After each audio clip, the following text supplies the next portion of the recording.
Welcome back po sa aming channel. Ano ang magpapanatili sa isang kasal kapag wala ng pagmamahal, tiwala, o pangunahing respeto? Ang iba ay sinusubukang panatilihin ang pamilya para sa mga bata. Ang iba ay natatakot sa paghusga ng publiko at iniintindi ang opinyon ng iba, habang ang ilan ay pinipigilan ng mga paniniwalang relihiyoso. Ngunit minsan, ang pagnanais na iligtas ang isang kasal sa anumang halaga ay maaaring magdulot ng isang kakilakilabot na trahedya. Ang kwento ni na Jacqueline at Paul Crimble ay hindi natatangi, ngunit nakakuha ito ng malawak na pansin dahil sa kalupitan, kasakiman, at panungutya.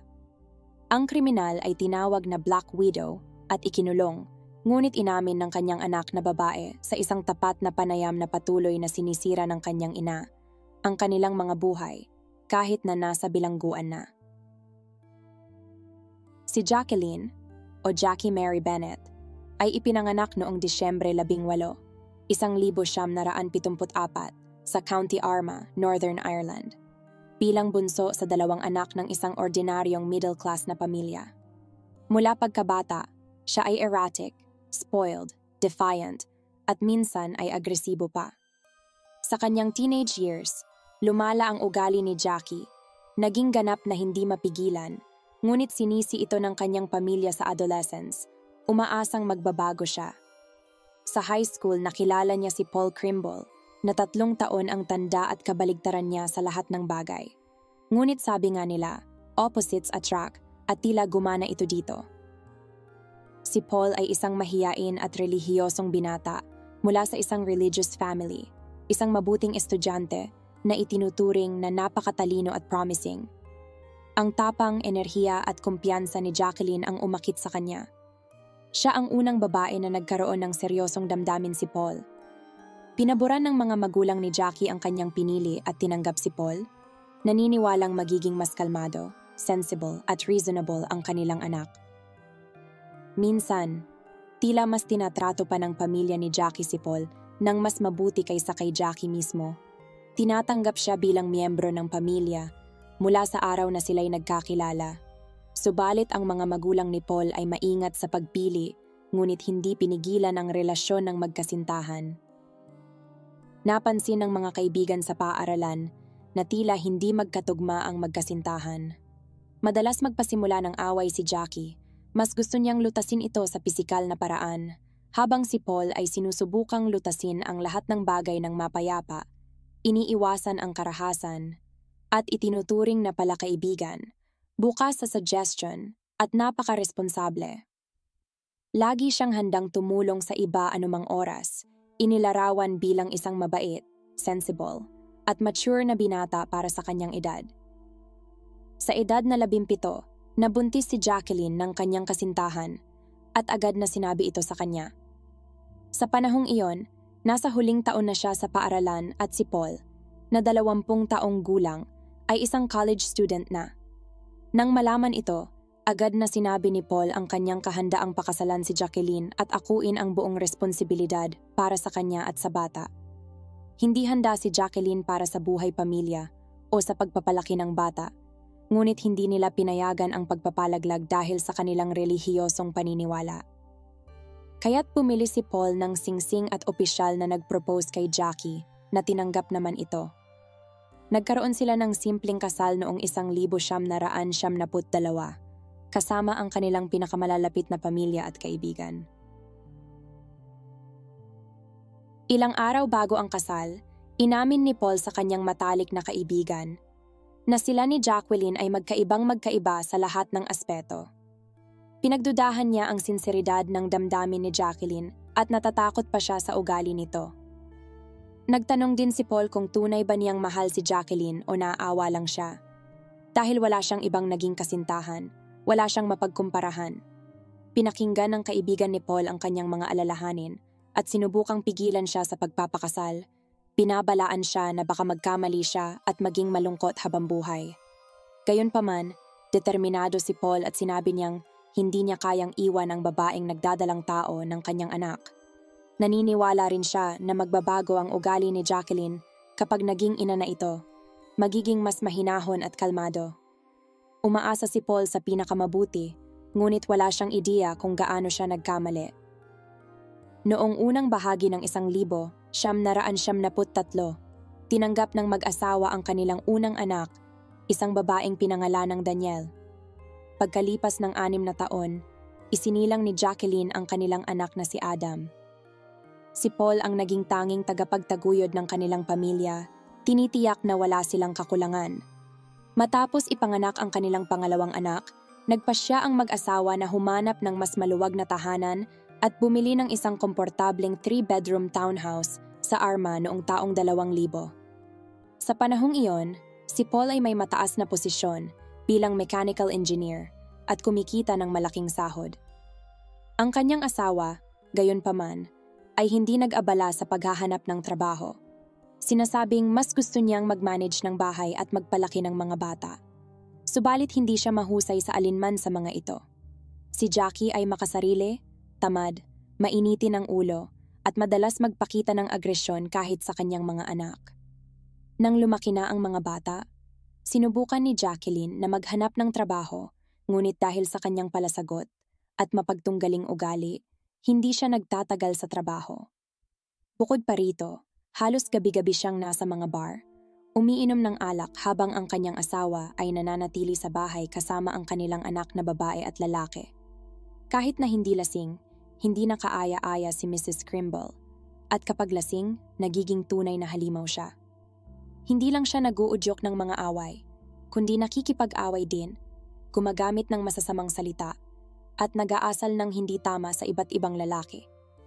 Anumang puna o pakiusap na mag-asal ng mas maayos ay sinasalubong ng agresyon at walang makapagsabi kung ano ang susunod niyang gagawin. Alam ng mga kapitbahay at mga kaibigan ng pamilya ang nangyayari at tunay na naaawa sila kay Paul at sa mga bata na pinakamasama ang dinaranas mula sa mga kalokohan ni Jacqueline. Dahil nakatira ang pamilya sa isang maliit at tahimik na bayan, maraming tao ang nakakaalam ng mga kalokohan at iniiwasan siya. Ang kanyang masamang reputasyon ay nakaapekto sa kanyang asawa at mga anak na nakakaranas ng mga mabuli mula sa kanilang mga kaklase sa paaralan. Namuhay si Jackie na parang naliligaw ng landas, pero hindi ito itinatago. Madalas na bumibisita sa mga lugar ng aliwan.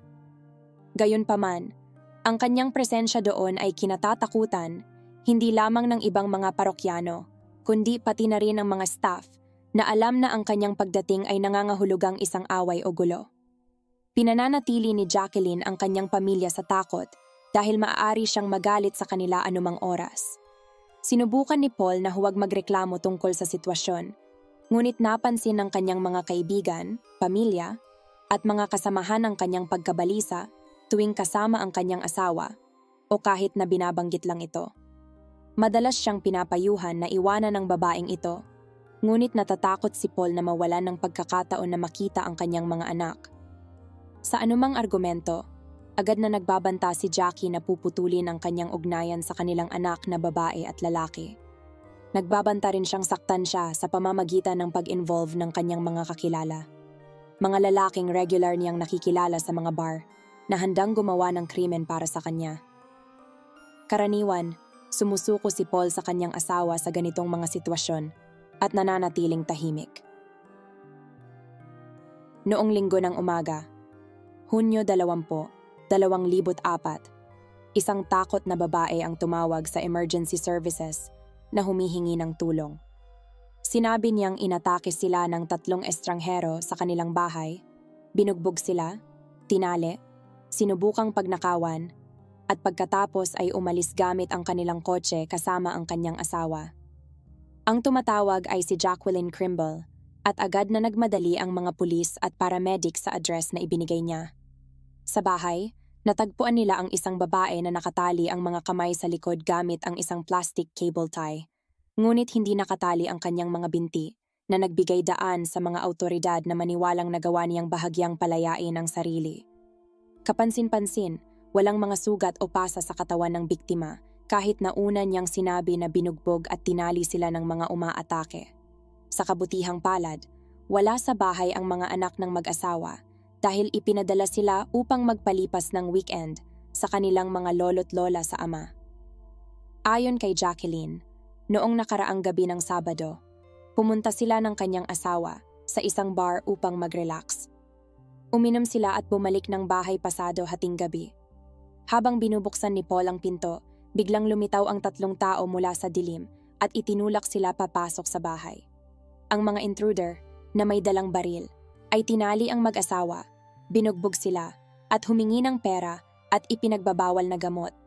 Sinubukan ni Paul na makipag-usap sa mga kriminal, nakiusap na palayain sila at nangakong hindi tatawag ng pulis, ngunit lalo lang silang nagalit. Binugbog nila si Paul at sinakal gamit ang plastic bag sa harap ng natatakot na si Jacqueline. Nang malaman ng mga intruder na walang pera o ipinagbabawal na gamot sa bahay, nagpasya silang nakawin na lang ang kotse at isinama si Paul, iniwan ang nakatali niyang asawa. Matapos umalis ang mga kriminal kasama si Paul, nagawa ni Jacqueline na maabot ang telepono at tumawag ng pulis gamit ang kanyang dila. Sigurado siyang buhay pa ang kanyang asawa at nakiusap sa mga detektib na hanapin at iligtas ito agad. Gayunpaman, sa kabila ng kanyang pagkabalisa, napansin ng mga autoridad na kalmado si Jacqueline, bagaman wala silang dahilan upang magduda sa kanya sa mga oras na iyon. Agad na iniulat na nawawala ang kotse ng mag-asawa sa buong county at nagsimulang mangalap ng ebidensya ang mga investigador sa lugar ng krimen. Sinubukan nilang makakuha ng anumang detalye tungkol sa mga umaatake, ngunit sinabi ni Jacqueline na nakasuot ng maskara ang mga kriminal. Hindi niya maalala ang anumang natatanging katangian tulad ng detalye ng damit, mga depekto sa pagsasalita, pagpilay, o anumang katulad. Ang tanging nasabi niya ay 3 sila at mga lalaki. Kinabukasan ng Lunes, wala pang isang araw mula nang magsimula ang paghahanap, natagpuan ang kotse ng pamilya Krimbel na inabandona mga 3 milya mula sa bahay kung saan naganap ang pag-atake. Nakaparada ito sa isang liblib na eskinita malapit sa isang matagal ng bakanteng bahay.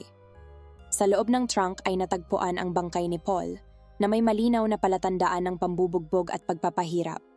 Ang kanyang mga binti ay nakatali gamit ang cable tie, at ang kanyang mukha at katawan ay puno ng mga pasa. Nang ipaalam kay Jackie ang nakakatakot na natuklasan, siya ay nag-react ng nakakagulat na kalmado. Tila hindi siya masyadong nabahala sa brutal na pagkamatay ng kanyang asawa, ang ama ng kanyang mga anak. Sinubukan niyang magkunwaring nagulat at nasaktan, ngunit hindi siya makaiyak at literal na tinanong kung kailan niya makukuha ang kanyang kotse. Ang lahat ng ito ay nagmukhang kahina-hinala na nag-udyok sa mga autoridad na masusing tingnan ang batang byuda, ang pangunahing suspek. Sa simula, hindi kinuwestiyon ang bersyon ni Jacqueline at itinuturing na tanging mapagkakatiwalaang salaysay. Gayunpaman, ang kakaibang kilos ng byudang ina ng dalawa ay nagdulot ng hinala sa mga autoridad na baka siya ay nagsisinungaling. Di nagtagal, nalaman na matagal nang nagkakaproblema ang kanilang kasal ni Paul at hindi siya kailanman naging huwarang asawa at ina. Hindi lamang mga kapitbahay at kakilala ang nagsalita ng masama tungkol sa kanya, kundi pati na rin ang kanyang mga anak at magulang. Nalaman din na si Jackie ay may relasyon kay Roger Ferguson sa loob ng ilang buwan. Siya ay may-ari ng isang farm sa Arma, kung saan siya nakatira kasama ang kanyang ina. Madalas silang nakikitang magkasama sa iba't ibang lugar ng aliwan sa bayan, umiinom ng alak. Bukod pa rito, binibisita ni Roger si Jacqueline sa kanyang bahay kapag nasa trabaho ang kanyang asawa at nasa paaralan at daycare ang mga bata. Isang araw matapos matagpuan ang kotse na may bangkay, si Jacqueline na mula sa pagiging biktima ay naging pangunahing suspect at si Roger ay itinuturing na posibleng kasabwat. Hindi nagmukhang nagdadalamhati si Jacqueline at mas nag-aalala pa sa kalagayan ng kanyang kotse. Bukod pa rito, ang kanyang kwento tungkol sa pag-atake ng isang grupo ng mga armadong adik ay tila hindi kapanipaniwala. Wala pang ganitong nangyari sa tahimik na bayan at saan sila nagpunta matapos iwan ang sasakyan na may bangkay sa trunk. Bukod dito, ang mga misteryosong kriminal ay nagawang hindi mag-iwan ng bakas, nakakaiba rin. Walang ibang saksi na nakakita ng mga kahina-hinalang estranghero sa bayan. Halos lahat ng nakasalamuhan ng biktima ay nagsalita ng masama tungkol sa kanya. Bukod pa rito, Nalaman na ang yumaong lalaki ay may insurance policy at ang kanyang asawa ay maaaring makatanggap ng malaking halaga na 300,000 sterling. Sa investigasyon, sinabi ni Jacqueline na nagawa niyang tumawag ng tulong sa pamamagitan ng pagdial sa isang button phone gamit ang kanyang dila. Ang aparato ay kinuha para sa pagsusuri at tunay ngang may mga bakas ng kanyang laway dito. Subalit sa paunang inspeksyon ng crime scene, napansin ng mga investigador na ang telepono ay nasa coffee table na nakaharap pababa at nakatali ang kanyang mga kamay sa likod. Walang paraan na maibabalik niya ito pagkatapos ng tawag o makakatawag ng tulong kung ito ay nasa posisyong iyon mula sa simula. Ang search history sa computer ng mag-asawa ay nagpakita ng kakaibang mga query. May naghahanap ng impormasyon tungkol sa mga halaga ng life insurance payout at mga pamamaraan sa kaganapan ng pagpanaw ng policyholder sa loob ng ilang buwan. Nang direktang tanungin si Jacqueline tungkol dito, sinabi niyang wala siyang alam at iminungkahi na marahil si Paul ang interesado dito. Si Roger Ferguson, na itinuturing na potensyal na kasabwat sa krimen, ay may matibay na alibay.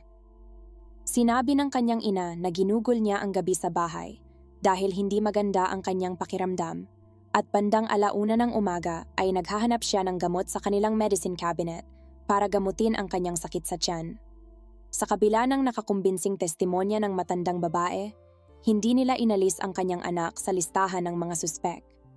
Nagpasya ang pulisya na subaybayan ang mga lokasyon ng mga suspek sa gabi ng krimen sa pamamagitan ng kanilang mga signal ng cellphone at natuklasan na si Roger ay wala sa bahay tulad ng sinabi ng kanyang ina. Sa halip, siya ay nasa bahay ng mga krimbol kung saan siya nanatili ng ilang oras.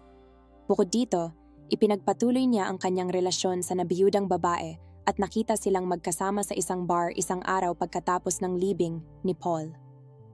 Isa pang kakaibang detalye ay si Jacqueline at Roger ay bumisita sa isang car dealership kung saan sila ay tumitingin ng mga SUV at nagtatanong tungkol sa mga installment plan. Kasama pa nila ang ina ni Roger na lalong nagpatingkad ng hinala. Pinaghihinalaan ng pulisya na ang magkasintahan ay nagplano na kung paano nila gagastusin ang insurance payout pagkatapos ng pagpanaw ni Paul at malamang na alam ito ng ina ni Roger. Gayunpaman, sa mga interogasyon, iginiit ni Jackie na hindi niya niloko ang kanyang asawa at tiyak na hindi niya nais na saktan ito, ngunit wala nang naniwala sa kanya. Ilang sandali bago ang trahedya, nagsimula si Jacqueline na magtrabaho bilang isang caregiver sa isang nursing home, ngunit tumagal lamang ng ilang linggo bago siya natanggal dahil sa pakikipag-away at pagsisinungaling. Ngunit hindi niya sinabi sa kanyang asawa at patuloy na nagkunwaring pumapasok sa trabaho o may night shifts habang nananatili sa bahay ni Ferguson. Ang panlilin lang ay aksidenteng nabunyag ng makilala ni Paul, ang isa sa mga dating kasamahan ng kanyang asawa na nagsabi sa kanya ng lahat. Sinubukan niyang kausapin ang kanyang asawa, ngunit nagdulot lamang ito ng isa pang pagtatalo. Binalaan siya ni Jacqueline na iiwan siya para sa kanyang kalaguyo, kukunin ng mga bata, at ipagbabawal ang kanilang ama na lumapit sa kanila.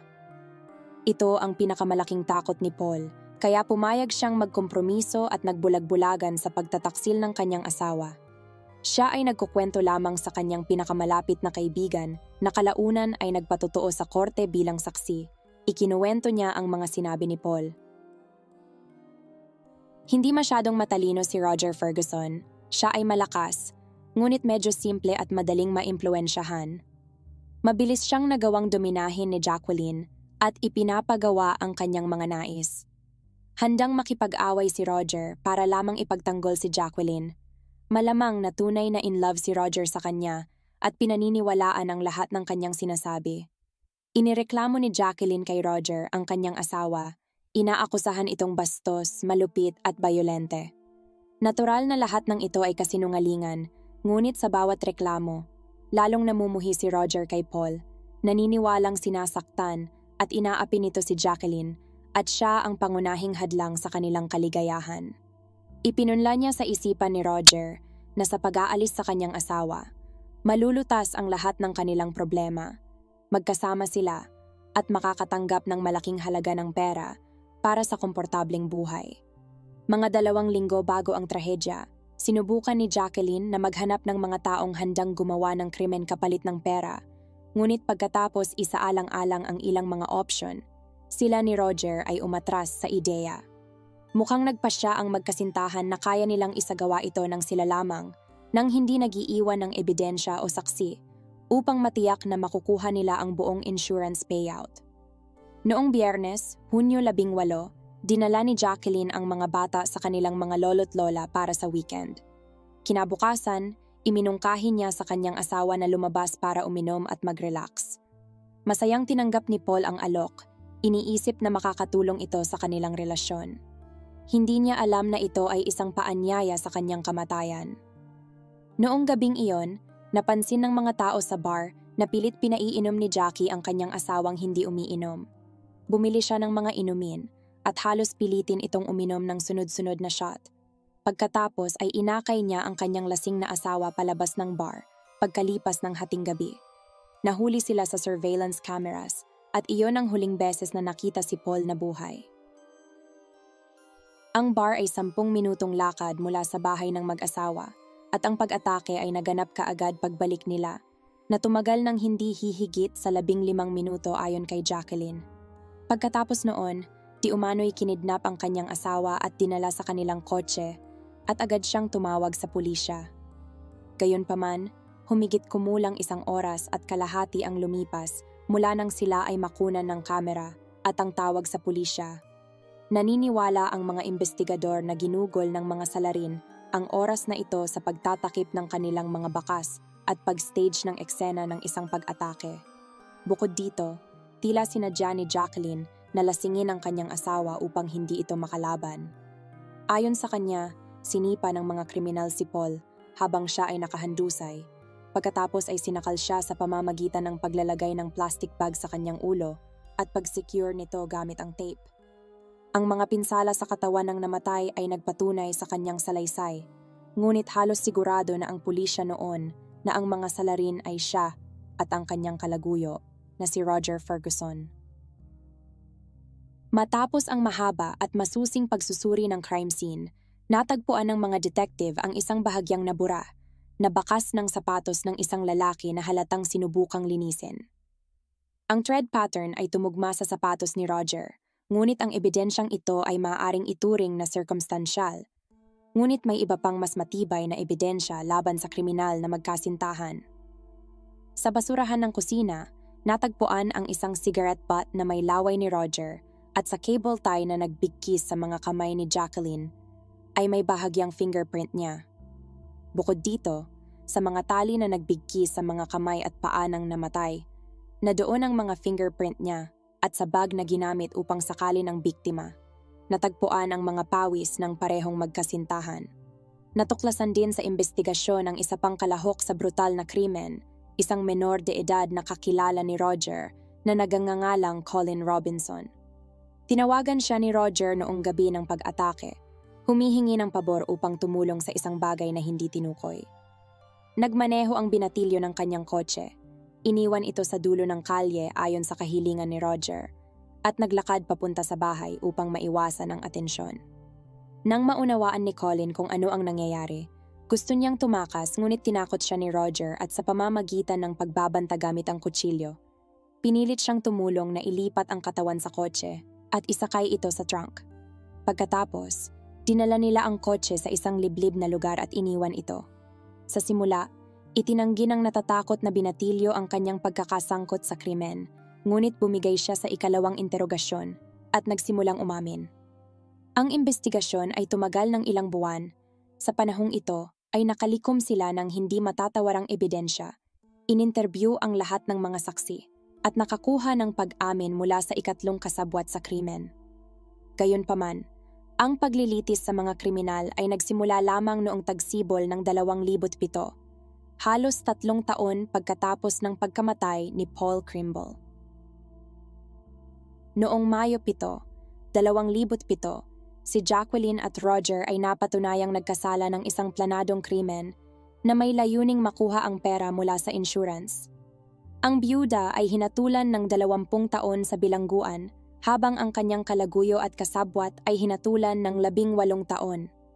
Ang batang kasabwat na si Colin Robinson ay hinatulan ng 3 taon para sa pagtulong sa mga kriminal at pagtatangkang pagtakpan ang katotohanan. Ang matandang ina ni Roger ay hindi rin nakatakas sa pananagutan para sa pagsisinungaling. Gayunpaman, dahil sa kanyang katandaan at malubhang kalusugan, binigyan siya ng 1 taong probation.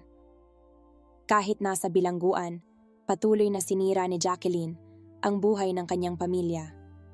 Galit siya na walang sumuporta sa kanya sa korte at lahat ng nakakakilala sa kanya ay nakahinga ng maluwag nang siya ay makulong. Maging ang kanyang sariling ina ay nagsabi na ang mga taong tulad ni Jackie ay dapat ihiwalay sa lipunan magpakailanman upang hindi na makapanakit ng iba. Ilang araw pagkatapos ng libing, sinunog ni Jacqueline ang lahat ng gamit at larawan ng kanyang yumaong asawa upang walang magpaalala sa kanya nito. Sa kabila nito, nagawang iligtas ni Daniel ang ilang larawan ng kanyang ama at itinago ito sa kanyang bedside table na hindi alam ng kanyang ina. Ang insurance payout na 300,000 pound na dahilan ng pagpatay kay Paul ay napunta sa kanyang mga anak na sina Daniel at Adam. Nawalan ng parehong magulang ang magkapatid sa isang iglap, ngunit hindi dito natapos ang kanilang mga problema. Ang kanilang ina ay mariing tumutol na alinman sa kanyang mga magulang o sa mga magulang ng kanyang pinatay na asawa ang mag-alaga sa mga bata. Ginawa niya ang lahat upang alisin ang kanilang karapatan sa pag-aalaga, kaya napunta ang mga bata sa foster care, sa kabila ng pagkakaroon ng mga buhay na lolo't lola. Noong panahon ng trahedya, si Daniel ay 11 taong gulang lamang at ang kanyang kapatid na si Adam ay halos 5 taong gulang pa lamang. Nagawa ni Jacqueline na mapanatili ang kanyang karapatan bilang magulang at sinubukang manipulahin ang kanyang mga anak mula sa bilangguan. Partikular niyang nais na ipahayag nila ang kanyang kawalang kasalanan sa publiko gamit ang iba't ibang taktika ng panggigipit.